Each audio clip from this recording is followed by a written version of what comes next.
Hi, happy Tuesday. We're primping as we get ready for our videos today. Right. So real talk, you guys. So I said I was going to go back on phase 1.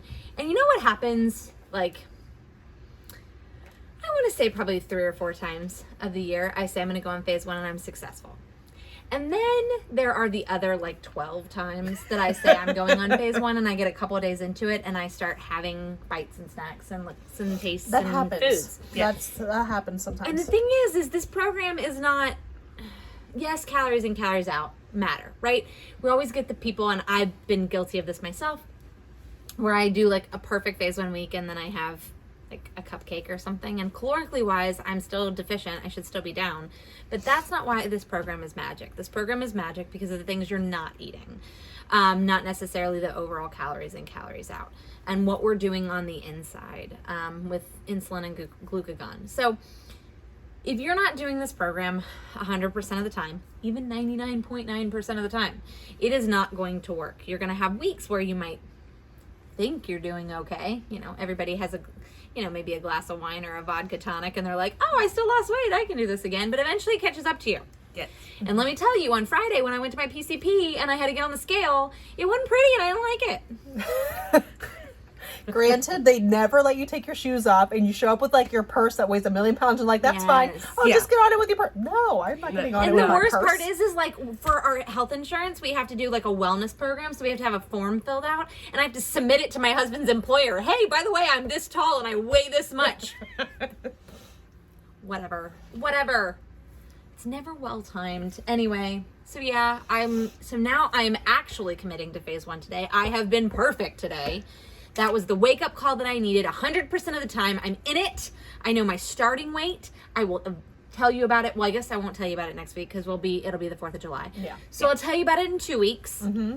Boom. There you go. Yes. Sorry, that was my rant today. I'm feisty. Okay. Okay. So now that I'm on true phase 1, Yeah. you got questions for us? I do. Lori's like, whatever, just move it along. You're crazy. Lori's over me. Well, this kind of goes along a little bit. Oh, I does think it? I am very good at planning, like grouping the questions together as to what you're going through. Maybe it's because I hear her and then I'm like, ooh, I complain a lot to Paula and No, Lori. that's not true. They know. But They it just know. worked out. But after I'm reading them, I'm like, ooh, this is great. Okay. Okay. What are some reasons that my weight loss could have slowed down? Oh, well, come on. I think we might have covered I that. think she covered that in question Listen, 1. are you actually doing the protocol? Number 1. And like not your own version. Are you measuring your olive? I mean, because here's the thing. Yes, having a cupcake, having cookies, sneaking chicken nuggets and veggie straws off your kid's plate, that's going to derail your progress for sure. The other things are extra olive oil, extra half and half in your coffee. These are things that we are heavy pourers, salad dressings. These are things that just it's innate. We just do it and we don't measure them. And we think we're doing them right because olive oil is allowed, but we're not paying attention to those measurements. And especially olive oil, half and half, your salad dressings, those things pack a punch in terms of calories. There's 9 calories per gram of fat. And so those are fats. And so yes, we're not just calories in, calories out, but those calories still do matter. So it's all fine-tuned thing. So Right. if it's not if you're overdoing fat, you're not burning your stored fat. exactly You're burning what you ingested. So- bingo, what Lori said. Yes. Another thing that is very common that I do this too. Sometimes I'll want to have I'll be like, oh, well, I exercised a lot today. I'm going to have an extra IP food. And I probably didn't need it, honestly. There are some times Yeah. where you do, and those special cases we talk about, and we know who those are, but in my special case, I went on a 40-minute walk. Right. I'm okay. I'm okay. I did a 20-minute Pilates class in my living room. I definitely earned that extra food. No, you can't out-exercise a bad diet, but a good amount of exercise is healthy within a balanced diet. So you don't need extra food unless you're truly going above like 10,000 steps a day. You're doing heavy lifting, those kinds of things for your job. Then we need to have a conversation. But otherwise, what you're eating is fine. Yeah. Yeah. So those are the culprits. Or if you're getting really close to weight, like if you're within that 10 to 12 pound window from your goal weight, it's a little bit harder and it does slow down a little bit. Yeah, and But- you have to be more diligent because again, those little things always sneak in. I am we all know this. This is not news to anyone. I am terrible at measuring my olive oil, my half and half, and my salad dressings. And so when I have 30 pounds to lose, I can get away with that. When I still have 10 pounds to lose, you have to be more diligent. You have less to lose. So you have to pay attention to those things. Those things really do matter as you get closer. So it's not that it's not working. It's just that you can't get away with the sneaks or the little things anymore. Right. Yes. Okay, so the next question is, what is so great about our Ideal Protein foods?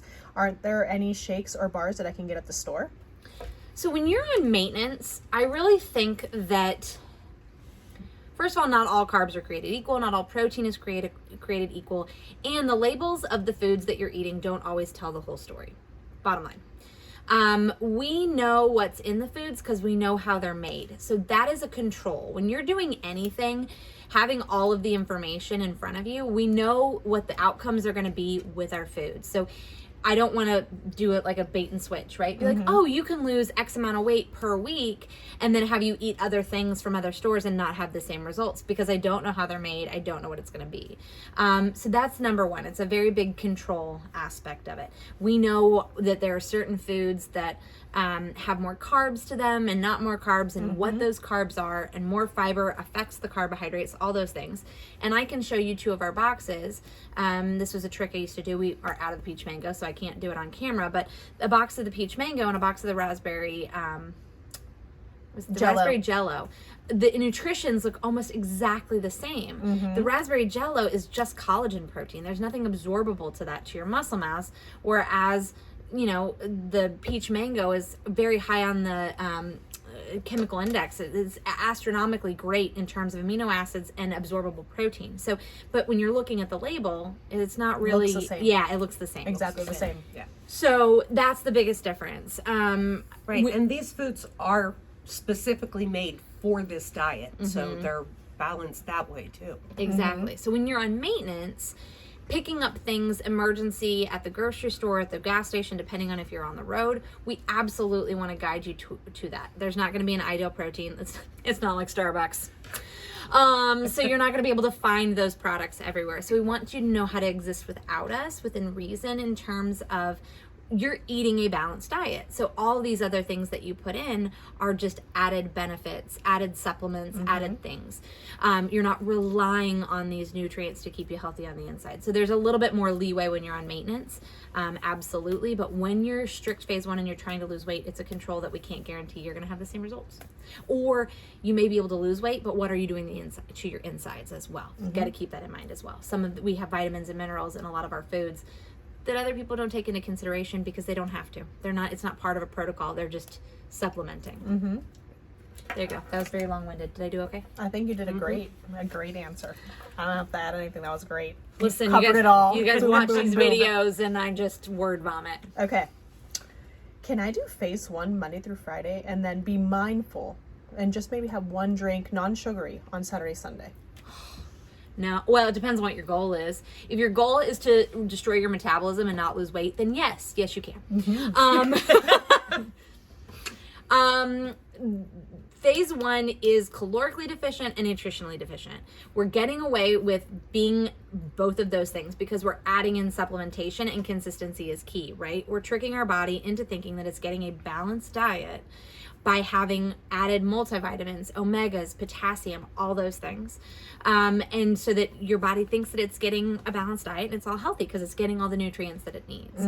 And we're making you ketogenic, which is using your stored fat for energy instead of the ingested fat. When you deviate on the weekends, what happens is now your body is just getting used to exist on an 1100 calorie diet, and that's not sustainable and it's not healthy. So we don't want to live in that low caloric state. And so by having those added things, you're taking yourself out of ketosis, the nutritional ketosis that we're putting you in, and now all you're doing is compromising your muscle mass. And alcohols, there's really no health benefits to that either. No, So, empty calories. Right. So if your goal is to maintain weight, you might as well just eat real food all the time and then have the drink on the weekend. And then when you're ready to lose weight, it's better to do true phase 1. There you go. I said with love. I mean, I do it myself, so I'm not like judging. No. Been there, just done saying that. the Got the facts. T-shirt. You were just stating the facts. These are the pep talks we give each other behind the scenes. Oh yeah, all the time. Yeah, all the Why time. can't I do that? I just want to do it. Yeah. Mm-hmm. So It doesn't work. It doesn't work. Does So not work. here we go. Writing everything down, journaling, food, game time, y'all. Checking in with your coach, having the accountability, honestly, is so helpful. It really is. And I thought about that too while I was at the doctor, because I know a lot of people sometimes put off their doctor's appointments until they're at the wait. They don't, you are, You don't I'm wanna go embarrassed. and get Yeah, yelled I at. don't wanna get yelled at or showing me like, oh yeah, I own a weight loss clinic and look, whatever. It's all in our own head, right? They're not judging us. They're not taking that into consideration. All they want to do is help us. And so putting off those appointments until you're at a better weight, you're running the risk of, missing out on some big health concerns that you could address. And so the same thing goes with us. This is unconditional love. There's nothing that you can do at home that we haven't done. Done it all. We've done it all, y'all. We've done it Yes. all. We try to find those little back alleys and the back ways, and no. We are really good at reinventing the wheel or asking Lori to create some crazy recipes to make those things. So we got you. And we're also really good at following it compliantly, and then every time we do, we're like, see, we knew. Every time it works, guys, it works. Just stick to the plan. Just stick to the plan. Go It back does to work. the basics. But we are just like you, and sometimes we have problems sticking to the plan. Exactly. Just so you know. Yeah, like I'm successful with phase 1 2 to 4 times a year when I actually need a tune-up. But do I True attempt that. phase 1 at least once a month? Probably. I mean, we Yeah. do even our phase 1. We used to do phase 1 Mondays, and we did phase 1 Tuesdays there for a while. And even those I was having a hard time sticking to. I was good until I got to dinner, and then I just kind of fell apart. My head was not in the game. And so things just have to click. And sometimes it's better, instead of doing like what we were saying, phase 1 during the week and cheating on the weekends, it's better just to eat a balanced diet. So either phase 1 or balanced, and alcohol. No in between, no compromising. We want to be healthy. The end. Ta-da! Love you. Okay. Those were it. Okay. Okay. All That's right. it. Well, there you go. Bye, All right. guys. Bye. Bye.